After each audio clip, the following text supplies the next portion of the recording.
For many years, humans and mages lived harmoniously alongside each other. Nonetheless, the head of the mages, Mordred, has aspirations for greater power and orders his army to invade the kingdom of Camelot. Countless mages and enormous war beasts launch an intense attack, but Camelot's defenses prove inadequate despite their best efforts. Prince Vortigern, who appears to be affected by magic, advises his brother King Uther to give up, but Uther refuses to do so. Brandishing the renowned sword Excalibur, Uther confronts Mordred in a decisive encounter, wielding the sword's power to defeat his adversary. Following Mordred's defeat, Uther convenes with his council to determine the fate of the mages.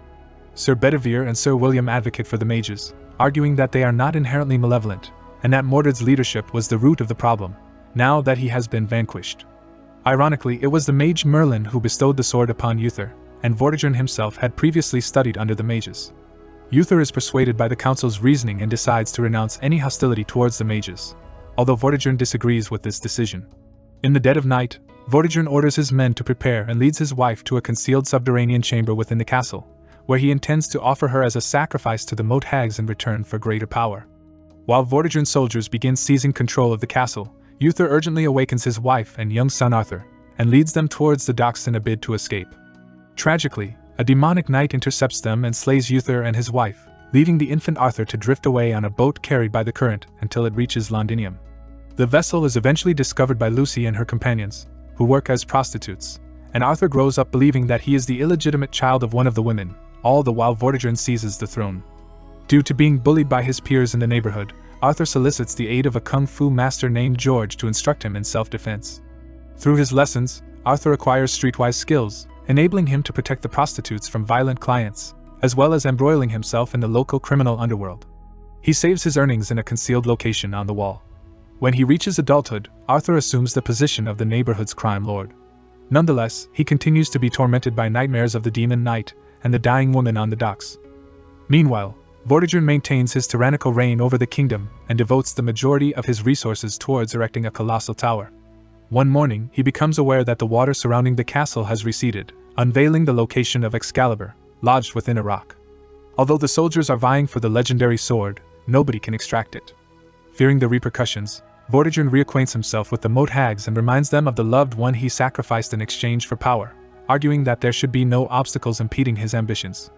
The moat hags elucidate that balance is an inescapable force. If one facet of power increases, so must the other. They inform Vortigern that if he desires to halt the sword, he must locate Arthur and eliminate him. Meanwhile, Arthur surprises Lucy with some money he appropriated from the last individual who mistreated her. Lucy is impressed by his feat, considering the perpetrator was a Viking and his people can be exceedingly perilous. At that juncture, Jack and a retinue of royal guards suddenly appear at the brothel, searching for a dissenter who had attacked the king's barge. Although Arthur dislikes the king, he is unwilling to risk the safety of his cherished ladies. As a result, when he discovers William hiding in the bawdy house, he surrenders him to the guards. Subsequently, Jack requests a confidential conversation with Arthur, Tristan, and Back-Lack, inquiring about the situation. Arthur clarifies that he accepted funds from the Vikings as they had interfered with Lucy and George, but he maintains that his group did not employ any physical force. During the private conversation, Jack queries about the graffiti made by the local children announcing the return of the born king, but Back-Lack assures that he has already instructed his son Blue to cease the activity. Jack remains skeptical and warns Arthur to be cautious since the Vikings are under the protection of the king. A few days later, Vortigern inquires about the sword from his guard Mercia, but unfortunately, no one in the royal army has succeeded in recovering it. Mercia is anxious as the rebels are growing stronger every day, and the people are increasingly turning against Vortigern. Vortigern seeks Maggie's opinion, a court lady, about the people's sentiment, unaware that Maggie is secretly collaborating with the resistance. She deceives Vortigern by assuring him that the people adore their king. Satisfied with her response, Vortigern instructs Mercia to focus on completing the tower. In the middle of the night, Arthur is roused from his sleep by his friends, who warn him that the royal guards are searching for him. Arthur attempts to flee, but the guards seize him on the streets and transport him to Camelot. At the harbor, a lengthy queue for the test is formed, so Arthur skips it to save time. When he grasps the sword with both hands, the entire kingdom trembles, and the inscriptions on the sword light up. Astonishingly, Arthur successfully removes the sword from the rock, but the force is too much, causing him to lose consciousness. Eventually, Arthur regains consciousness inside a cell with Vortigern. The king informs Arthur that the sword confirms he is Uther's son, but Arthur refutes it, claiming he is just an illegitimate child of a prostitute who desires nothing. However, Vortigern has already dispatched his men to investigate the body house and discovered Arthur's hidden wealth, indicating that he does possess ambition and poses a threat to Vortigern's reign. Meanwhile, in the rebels' hideout, Rubio escorts a mage to meet Bedivere. The mage has been sent by Merlin to guide Arthur, but she requires Bedivere's assistance in reaching the castle. Shortly after, the entire population of Camelot congregates outside the castle to catch a glimpse of the born king. Vortigern aims to leverage this opportunity to elicit the people's reverence through intimidation, and Arthur is compelled to comply. If he doesn't relinquish power to Vortigern, then Lucy will be executed by his guards. When they confront the public, Arthur is given a chance to seize Excalibur and defend himself, but he declines to safeguard his working girls. Consequently, Arthur is labeled a disturber of the peace and sentenced to death for the kingdom's well-being. As the guards prepare to execute Arthur, the mage sends an eagle to impede the guards and causes all the horses and dogs to go berserk. The audience begins to flee, and the guards focus on safeguarding the king, enabling Bedivere and the rebels to rescue Arthur and retrieve Excalibur. While the working girls utilize the opportunity to flee, Arthur joins the rebels and the mage and engages in a skirmish with the guards amidst the pandemonium. During their escape, 2 rebels are killed, which enables the group to safely flee by leaping into a river. They ultimately arrive at the hideout of the rebels, where Arthur is taken aback to discover that William has evaded capture and is present. Bedivere and William inform Arthur that his neighborhood has been destroyed, and he cannot return. They also express a desire to witness his sword-fighting abilities. Initially feigning disinterest in combat, Arthur eventually demonstrates his prowess by effortlessly defeating several rebels. When William takes his turn with Excalibur, Arthur seizes the sword with both hands and is overwhelmed by visions, causing him to lose consciousness once more. Several hours later, he awakens to his customary nightmares, only to find that the mage is performing a ritual to decipher the sword's secrets. During the nightmare, he witnesses a younger version of himself handing the sword to Uther, which elucidates the scars that have always marred his hands. The mage informs Arthur that he is subconsciously resisting the sword, but Arthur refutes the claim, insisting that he is not the legendary king they seek. Despite his doubts, he agrees to give it a chance when the mage offers to help him eliminate his recurring nightmares. The mage then instructs Bedivere to escort Arthur to the Dark Lands. Upon arrival, Arthur is deposited on an island where the mage informs him that he must reach the tower and touch the altar stone with the sword. Initially unfazed, Arthur assumes that surviving on the island will be akin to a camping trip. However, once he is left alone, he realizes that the island is teeming with horrific creatures, forcing him to rely heavily on the sword to fend them off and kill any monsters that cross his path. After several days of primitive survival, Arthur finally scales an ancient tower and places the sword on the altar stone. In response, the stone instantly radiates with a brilliant light, scaring off all of the beasts. As the magic takes hold of Arthur's consciousness, it presents him with a complete recollection of the night his family perished. The demon knight murdered the queen, prompting Uther to engage the knight in a battle to the death with Excalibur. In the heat of the fight, Uther inadvertently dropped his sword, which little Arthur retrieved and returned to his father. Uther then instructed his son to flee, and little Arthur climbed aboard a boat and drifted down the river with his eyes closed, unable to witness his father's demise.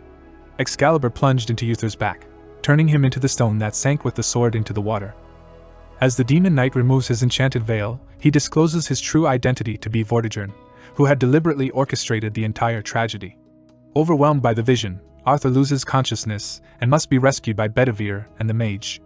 Upon awakening, Arthur recognizes that the tower on the island is identical to the one Vortigern is constructing in Camelot, and the mage reveals that Vortigern will attain immense power, equivalent to that of Mordred, once he completes it. This is why the sword has revealed itself to Arthur at this particular moment. Bedivere highlights that Vortigern was the one who initiated the war against the mages by striking a deal with Mordred. Vortigern offered to share power with Mordred if he murdered Uther, which Mordred agreed to. As a result, Mordred assassinated the Mage King and brought the royal staff to the tower to unleash the dark forces. However, Merlin stole the staff and forged Excalibur with it, using the sword to destroy the tower. Afterward, Merlin gave Excalibur to the Lady of the Lake, who bound it to Uther's lineage through his bloodline. Upon returning to the hideout, Arthur reunites with his companions, who inform him that their neighborhood was set ablaze by Jack and Mercia in their pursuit of him. Although they managed to save a few friends and the working girls, most people fled the scene. This news fuels Arthur's rage, and he resolves to avenge their suffering by killing Vortigern. Later, Arthur introduces his allies to the rebels and together, they begin devising a strategy. William desires to hold a meeting with the influential barons of the kingdom to request their backing. However, Arthur disagrees. He argues that these aristocratic leaders would never recognize him as a leader due to his humble origins and lack of education, and it's crucial for the rebels to maintain control. Arthur suggests an alternative plan to draw Vortigern out of the castle by targeting what he values the most, the tower, and forcing him to come to Londinium. The first step they take is to sink the barges that are transporting stones and obstruct the river. They then utilize the knowledge provided by William regarding the king's transportation routes to rescue all the children who are being exploited as slaves. With the help of one of the working women who knows the supplier of brandy to Vortigern's favorite palace, they use the brandy to detonate the premises. All of these actions put pressure on Vortigern to negotiate with the Vikings, even if it means accepting unfavorable conditions. Prior to their departure, the Vikings express concern about Vortigern's potential loss of power, as they too have heard rumors about the true king's arrival. In a desperate attempt to regain control, Vortigern summons all the barons to a meeting in Londinium and begins to consolidate his power. Shortly thereafter, Mage arrives at the rebels' hideout and informs them of Vortigern's upcoming meeting, motivating them to devise a plan to assassinate him during his visit to Londinium. The rebels require a secure structure from which they can shoot, so William demonstrates his archery skills by hitting a target from a distance of 175 yards. On the day of the planned assassination, Arthur observes the king's arrival in a carriage and becomes suspicious that things are going too smoothly. His suspicions are confirmed when they discover that Vortigern has set a trap, using Mage to lure the rebels into position. The king on the street is actually a decoy, and the real Vortigern is hiding with Mage in a boat. Although Arthur realizes the deception, William decides to proceed with the assassination attempt in order to eliminate Mercia. As soon as the rebels launch their attack, the guards become alerted and begin scouring the town for them. Despite Arthur's group's attempts to blend in with the crowd, they are eventually discovered and a heated battle ensues. During the skirmish, Back sustains injuries and urges his comrades to carry on without him. Undeterred, the group presses forward, fighting their way through the streets, but Rubio is also wounded in the process. To create a diversion and allow his allies to escape, Rubio stays behind to draw the guards away while the rest of the group seeks refuge in George's school, which contains a secret tunnel they can use to evade their pursuers. Despite the danger, the rebels refuse to flee like cowards and choose to stand their ground and fight. When the guards eventually storm the safe house, a massive battle breaks out, with the mage attempting to assist by using her birds. Unfortunately, her plan fails, and she is subsequently captured by the guards.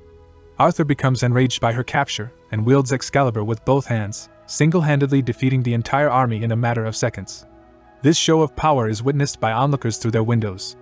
Following the battle, the rebels seek refuge in a secure location and opt to wait until nightfall for Back and Blue to return. News of Arthur's incredible powers begins to spread, and the people take to the streets in protest. Despite this, Arthur remains adamant about not wanting to lead. Several hours later, Blue arrives at the safe house with Back, who is gravely injured and aware that he is dying. Back urges Arthur to leave without him, and just as they depart, Vortigern and his guards arrive at the location, having followed the child there. Back pretends to be unaware of their activities, but the interrogation is disrupted when Blue returns, unwilling to abandon his father. Blue recognizes the danger and decides to pretend that he's only a cleaner and is not acquainted with Back. Vortigern, however, remains suspicious and uses Back's ear as a way to test Blue, causing him to scream in agony.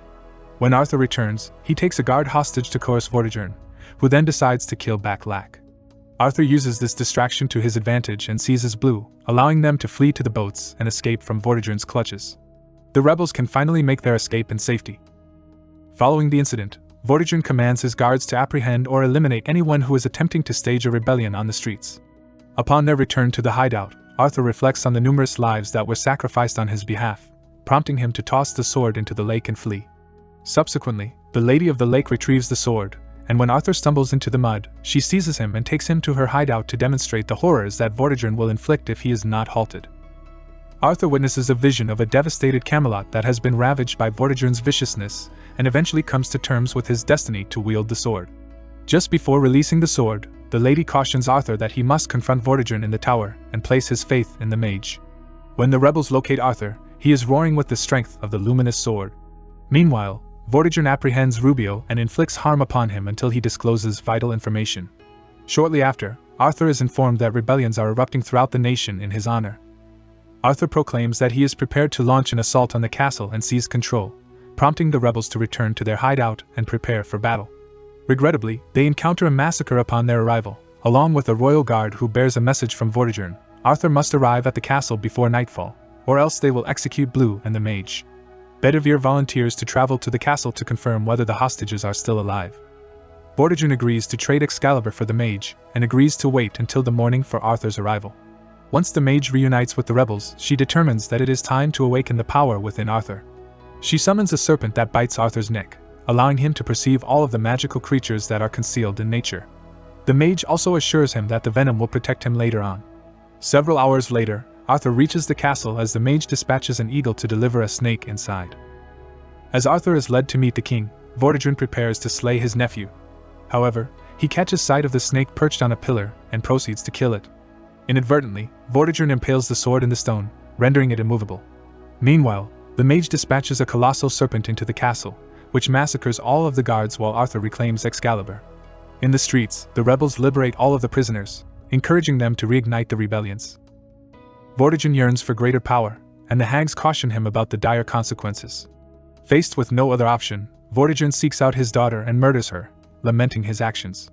He then presents her corpse to the hags and reverts to his demon knight form.